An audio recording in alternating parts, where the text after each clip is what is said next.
Aquel pequeño silencio de la sala de control duró apenas unos segundos. Luego llegó la palabra que nadie quería oír. Impacto. La sonda se había estrellado otra vez contra la Luna. No era la primera vez, ni sería la última.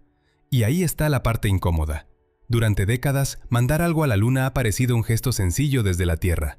Pero una vez allí arriba, el suelo se convierte en una trampa. 1 metro de más, 1 segundo de menos, y todo termina en una nube de polvo, metal retorcido y vergüenza.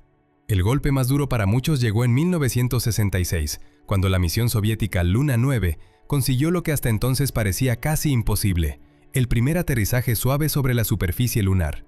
Antes de eso, los intentos eran brutales. Se lanzaba un objeto hacia la Luna con la esperanza de que, al menos, enviara unos datos antes de destruirse. Y muchas veces ni siquiera eso ocurría. Pero la Unión Soviética ya había abierto la puerta antes.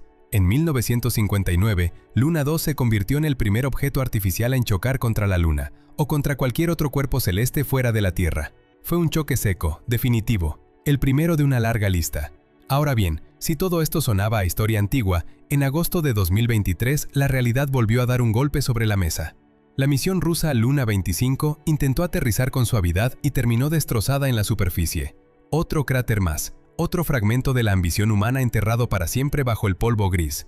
Y no fue el único fracaso reciente. La empresa japonesa iSpace también lo intentó ese mismo año, y tampoco logró posarse. Poco antes, la India había puesto toda su confianza en Chandrayaan 2, y la misión tampoco consiguió completar el descenso. Así que la pregunta vuelve con fuerza. Si países con tanta capacidad técnica tropiezan una y otra vez, ¿qué demonios está pasando ahí abajo? Piénselo un momento. No hablamos de una carretera mal asfaltada ni de una pista de aterrizaje en mal estado. Hablamos de la Luna. Un mundo sin aire, sin margen, sin perdón. Cada aproximación es una pelea contra el vacío, y la menor desviación se paga cara.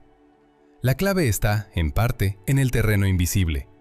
Mire la Luna como si fuera una esfera lisa desde lejos, bonita, plateada, tranquila. Pero esa apariencia engaña. Bajo la superficie hay zonas con más masa que otras, como si el interior estuviera lleno de cicatrices ocultas. Esa irregularidad altera la gravedad de forma extraña y despareja. En la Tierra, la gravedad se siente estable. Usted suba una montaña o baje a un valle, y el cambio existe, pero es suave. En la Luna no ocurre lo mismo. Allí, algunas regiones tiran con más fuerza que otras. Eso significa que una nave puede creer que va recta y de pronto empezar a desviarse sin aviso, como si en suelo invisible la empujara con manos ocultas. Imagine esa escena. Una nave de metal, sola, bajando despacio hacia un mar de polvo. Todo parece controlado, todo parece limpio, y entonces la gravedad cambia bajo ella. No hay viento, no hay sonido, solo una corrección tardía. Y después, el golpe. Durante años, los científicos fueron reuniendo pistas de esas zonas raras. Algunas aparecían sobre grandes cuencas de impacto, restos de colisiones antiguas que dejaron la Luna marcada como una piel golpeada durante siglos. Eso sugiere que, bajo esos cráteres gigantes, quedó material más denso, más pesado, concentrado en ciertas capas. Y ese peso sigue ahí. Siglos después, millones de años después, todavía tirando de las naves que pasan por encima. Ese es el tipo de detalle que complica una llegada lunar. No se ve desde fuera, no se nota en una imagen bonita, pero está ahí, esperando. Y el misterio se volvió todavía más inquietante en el polo sur lunar. Allí, bajo una de las grandes cuencas de impacto, los científicos detectaron una masa descomunal. Nadie sabe con certeza qué es. Pero su tamaño es tan enorme que casi obliga a imaginar algo imposible. Una masa enterrada bajo la superficie, oculta, pesada como una montaña de acero. Véalo así, un vacío gris, un paisaje roto por miles de impactos, y en lo profundo, algo que tira con una fuerza anómala. Algo que no debería estar ahí, algo que sigue influyendo en todo lo que intenta acercarse. La zona donde aparece esa anomalía está asociada a un inmenso cráter en la cara oculta de la Luna. Un anillo gigantesco, de cientos de kilómetros, excavado hace miles de millones de años por un impacto monstruoso. No fue una simple colisión. Fue una herida planetaria, una cicatriz tan grande que aún hoy sigue dictando parte del comportamiento de la gravedad. Y eso nos lleva a una idea inquietante. La Luna no es una esfera tranquila esperando visitas, es un campo de ruinas. Cada gran golpe del pasado dejó algo enterrado. Cada cuenca es una trampa posible. Cada descenso debe negociar con una superficie que parece serena, pero no lo es. Ahí está el verdadero problema. No basta con acercarse. Hay que acertar con una precisión casi insultante. Las primeras misiones robóticas dejaron claro lo frágil que era todo esto. Cuando una nave no llevaba personas dentro, no había margen para el instinto. No había un par de manos calmadas corrigiendo el desastre en el último segundo. Todo dependía de que cada cálculo saliera perfecto, y casi nunca salía. La primera gran campaña de alunizajes robóticos de la NASA, en 1966, sirvió precisamente para eso, aprender cómo acercarse a la Luna sin romperse en pedazos. Pero incluso allí, las cosas salieron torcidas. De 7 misiones de exploración, una perdió el control a mitad de camino y terminó estrellándose. Otra dejó de responder apenas 2 minutos antes del aterrizaje. 2 minutos, nada más. Después, silencio. Piense en esa sala de control. Monitores encendidos, hombres inmóviles, un zumbido eléctrico. Y de pronto, la señal se rompe. Nadie sabe si la nave sigue viva o si ya se ha convertido en chatarra lunar. Eso no ocurría con los vuelos tripulados de Apolo. Allí estaba el gran factor humano, la diferencia entre un cálculo frío y una decisión tomada con el corazón en la boca. Neil Armstrong lo supo mejor que nadie. En el descenso del Apolo 11, el módulo lunar se desvió de su trayectoria. El ordenador no pudo corregir a tiempo una serie de imprevistos. Si la tripulación hubiera obedecido ciegamente la ruta prevista, el final habría sido desastroso. No habría habido un heroísmo limpio, habría habido un impacto. Y entonces Armstrong hizo lo impensable. Tomó el control manualmente. Bajó mirando, corrigiendo, sintiendo el peso del error a cada segundo. El combustible era poquísimo. Apenas quedaban segundos de margen, solo unos pocos latidos más y todo habría terminado en el polvo. Mírelo con calma en su cabeza. Una nave temblando sobre un mar gris. Un piloto respirando despacio. El panel vibrando. La luna acercándose demasiado. Y el silencio absoluto del espacio alrededor. Eso es lo que los robots no tenían. Esa es la razón por la que tantas misiones fracasan. Cuando no hay nadie dentro, la nave no improvisa, no intuye, no pelea contra el error, solo sigue lo que se le ordenó, y si la realidad cambia un poco, todo se rompe. Por eso, cada intento de aterrizaje automático depende de una cadena casi cruel de perfección. La ruta debe ser exacta, la velocidad exacta, la inclinación exacta, la superficie exacta. Un solo detalle fuera de lugar y la luna cobra su precio. Y lo peor es que desde lejos todo parece fácil. La vemos ahí arriba, quieta, blanca, silenciosa, pero esa quietud es una trampa. Bajo esa belleza hay peso oculto, cráteres descomunales y zonas donde la gravedad no se comporta como debería. La luna no recibe visitas, las pone a prueba, y la próxima prueba ya estaba esperando. Si una nave intenta bajar ahí sin ayuda, la derrota llega muy rápido. La luna no está tan lejos, vista desde el mapa del sistema solar, pero está lo bastante lejos como para impedir que un operario la gobierne con calma desde la Tierra.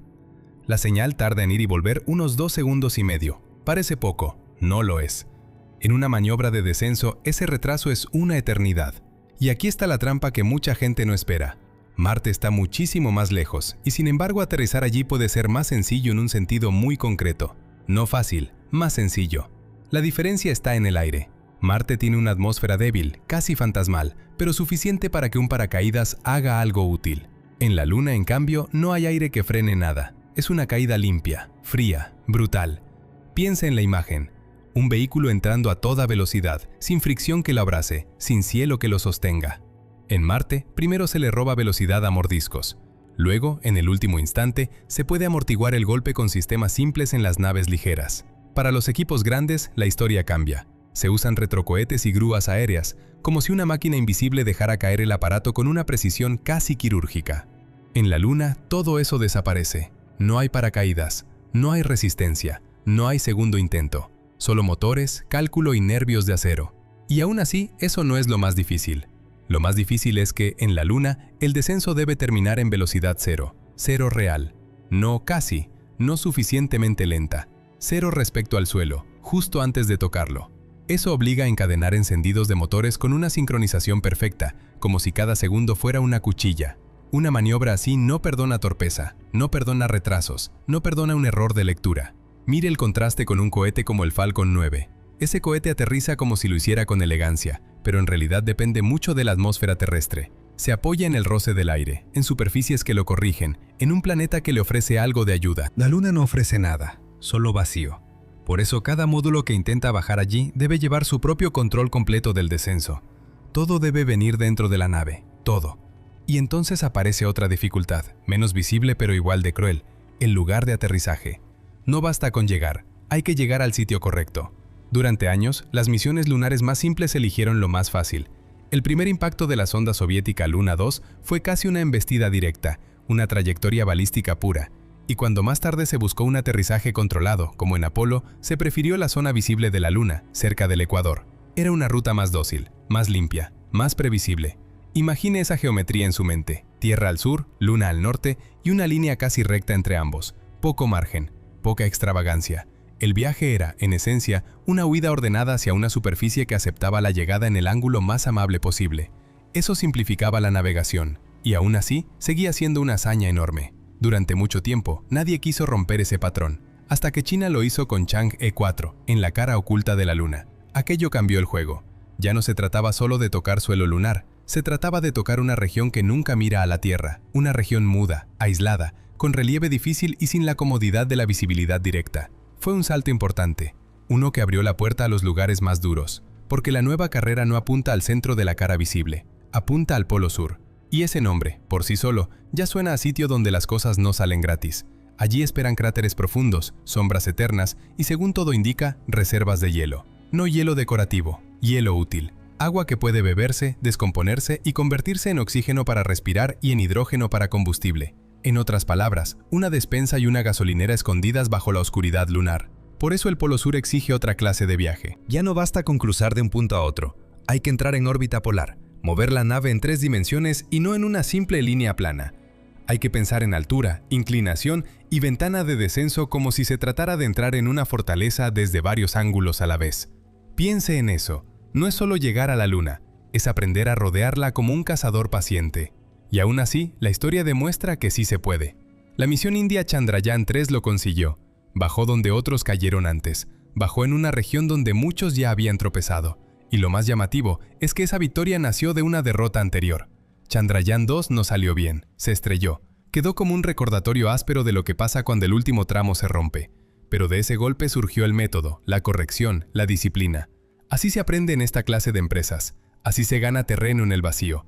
No hay gloria limpia en este tipo de avances. Hay ensayo, hay caída, hay humo. Luego hay silencio. Y después, si todo sale bien, una nave inmóvil sobre polvo antiguo. Eso también explica por qué el progreso espacial siempre parece avanzar a golpes. No se trata de una línea recta de triunfos, se trata de una cadena de errores útiles. El ser humano aprende así, a trompicones, sobre todo cuando manda máquinas a mundos sin aire. Antes de correr, primero hay que sostenerse en pie. Antes de aterrizar con seguridad, hay que aceptar que varias máquinas se convertirán en chatarra lunar. Y eso no es una tragedia aislada, es el precio del aprendizaje. La historia de la NASA lo muestra con claridad. Los primeros intentos del programa Ranger fueron, en su mayoría, fallos. De las 9 misiones, solo las 3 últimas lograron cumplir de verdad su cometido. Después vinieron otras series más afortunadas. Surveyor tuvo más éxitos que tropiezos, y luego Apolo, cuando por fin el método estuvo maduro, consiguió que 6 vuelos llegaran a la Luna sin romperse en el camino. 6 de 6. Pero ese resultado final solo existió porque antes hubo errores, alarmas, cálculos rehacidos y muchas noches sin dormir. Esa misma lección está repitiéndose ahora, 60 años después, en la nueva competencia por el Polo Sur lunar. Tenemos chips, procesadores, sensores y computadoras que habrían parecido magia en otra época. Y aún así, la última parte del viaje sigue exigiendo humildad. La tecnología ayuda, claro, pero no elimina la ley más dura de todas. La Luna no perdona el descuido. Mírelo así, despacio. Un módulo cae hacia una superficie sin aire, guiado por motores que se encienden y se apagan con precisión milimétrica. La señal tarda en llegar, el margen de corrección es mínimo. Debajo espera un terreno que nadie quiere tocar mal. Y, si el sitio es el Polo Sur, además hay sombra, hielo, desniveles y una historia entera de fracasos al acecho. Esa es la verdadera cara de esta carrera. No es una competencia de orgullo vacío, es una pelea por el lugar donde, algún día, vivirán y trabajarán los seres humanos más lejos de casa. Agua, oxígeno, combustible, todo depende de esas zonas heladas que parecen muertas, pero esconden futuro. Y por eso cada aterrizaje importa tanto. Porque no se está probando solo una nave, se está probando si la humanidad puede llegar, bajar y quedarse. Al final, todo vuelve a la misma escena. Una máquina descendiendo sola, millones de kilómetros de historia detrás, y un suelo gris esperando sin compasión. Si el encendido final llega tarde, se pierde todo. Si llega a tiempo, la nave se posa en silencio. Y entonces, en esa quietud helada, solo queda ver el polvo asentándose muy despacio sobre un motor aún caliente.